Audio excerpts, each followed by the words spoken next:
कैरी म्हटलं की सगळ्यांच्याच तोंडाला पाणी येतं. चटपटीत लोणचं, मुरंबा किंवा मग साठवणीची मसाला कैरी असो. पण आज आपण कैरीचे सांडगे बनवणार आहोत. एकदा बनवा आणि वर्षभर खा. वाळवणीचा हा नवीन पदार्थ YouTubeवर तुम्हाला पहिल्यांदाच बघायला मिळेल. चटपटीत असे कैरीचे सांडगे का एकदा बनवून ठेवले तर जेवणाची लज्जत नक्कीच वाढणार. मग चला बनवूया आजची ही रेसिपी कैरीचे सांडगे.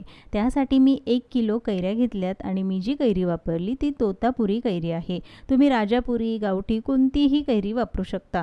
कैऱ्या स्वच्छ धुवून घ्यायच्या, त्यानंतर त्याची साल काढून घ्यायची आहे. खरं तर हा पदार्थ एकदा का तुम्ही बनवून खाल तर दरवर्षी कैरीचे सांडगे जरूर बनवाल. एकदम कैरी खाल्ल्याचाच आनंद तुम्हाला मिळेल इतकी चटपटीत ही रेसिपी आहे. त्यासाठी ही सगळी साल काढून घ्यायची, पण फार जाडसर साल काढायची नाही.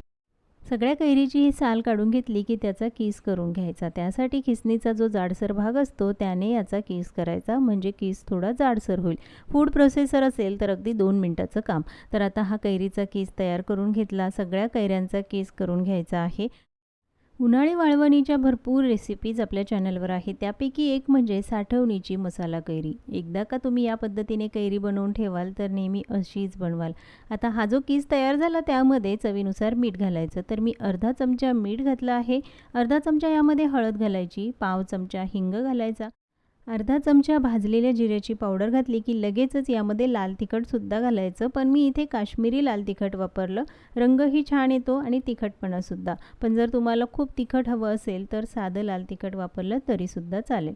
2 चमचे यामध्ये तीळ घालायची. तीळ घातल्यामुळे सांडगे खायला चविष्ट लागतात. यामध्ये पाव चमचा काळी मिरी पावडर घातली. तुम्हाला हवं असेल तर आलं लसणाची पेस्ट किंवा हिरवी मिरचीची पेस्टसुद्धा वापरू शकता. आता हे चांगलं मिक्स करून घ्यायचं. जसं आपण ते मिक्स करतो तसं कैरीला पाणी सुटतं, कारण मीठ मसाले सगळे घातलेले आहेत. पण तुम्ही म्हणाल याचे सांडगे नक्की कसे होतील? पण सांडगे बनवण्यासाठी यामध्ये अजून एक पदार्थ घालायचा आहे, तो म्हणजे पोहे. तर इथे मी 2 कप पोहे घालून घेतले. मी पातळ पोह्यांचा वापर केला. तुम्ही जाड पोह्यांचा सुद्धा वापर करू शकता. पण पोहे घेताना ते स्वच्छ चाळून निवडून घ्यायचे. लगेचच या मिश्रणामध्ये घालायचे आणि व्यवस्थित मिक्स करून घ्यायचे आहे. यामध्ये मात्र पाणी अजिबात घालायचं नाही किंवा थेंबभरसुद्धा तेलाचा वापर करायचा नाही.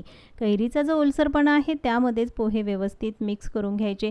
जोपर्यंत ते एकसारखे होत नाहीत तोपर्यंत चांगले मिक्स करायचे. हे बघा, अगदी परफेक्ट असं हे मिश्रण तयार झालं. लगेचच सांडगे बनवायला घ्यायचे. तर ताट घेऊन ताटावर मी हे सांडगे घालून घेतले. तुम्हाला हवं तर प्लास्टिकचा पेपर किंवा कपड्यावर सुद्धा घालू शकता.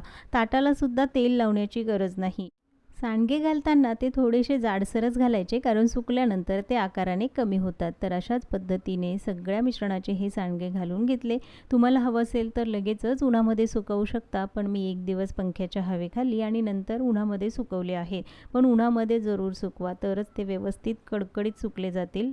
2 दिवस कडकडीत उन्हामध्ये सांडगे चांगले सुकवून घेतले की खाण्यासाठी तयार आहे चटपटीत चवीचे कैरीचे सांडगे. एकदा बनवा आणि वर्षभर खा. पण सांडगे तयार झाले ते नक्की खायचे कसे, कशासोबत, तेही आपण पुढे पाहणारच आहोत. एकदा हा सांडग्याचा प्रकार जर तुम्ही बनवला तर दरवर्षी कैरीचे सांडगे नक्कीच बनवाल.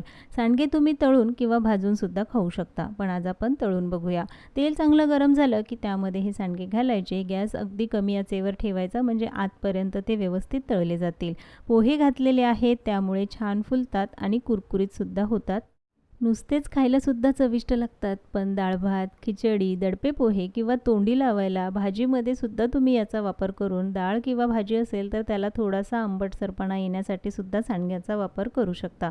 मस्त असे कुरकुरीत वेगळ्या चवीचे असे हे कैरीचे सांडगे. उन्हाळी वाळवणीत तेच तेच पदार्थ बनवून आणि खाऊन जर कंटाळा आला असेल तर यावर्षी ही रेसिपी जरूर ट्राय करा. तुमचे सांडगे कसे झाले हे कमेंट्समध्ये सांगायला विसरू नका. आजची रेसिपी कशी वाटली कमेंट्समध्ये जरूर सांगा. पुन्हा भेटूया एका नवीन रेसिपीसोबत.